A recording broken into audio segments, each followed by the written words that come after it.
welcome to Justin's Time. Alright, thank you very much everybody. So today we're going to be having a Rubik's Cube challenge. You're going to solve one side of the Rubik's Cube. Whoever gets it in the shortest amount of time wins. So who's going to go first? Me. Okay, so scramble the Rubik's Cubes. Give it to her to start now. So What color? yeah, what color? What color?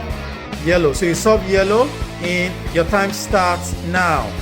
1, 2, 3, 4, 5, 6, 7, 8, 9, 10, 11, 12, 13, 14, 15, 16, 17, 18, 19. She did it in 19 seconds. Clap for her. Hey, everybody should do what?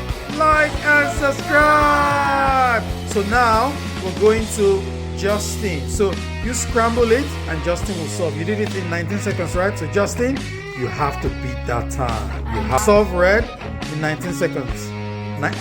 So now your time starts now.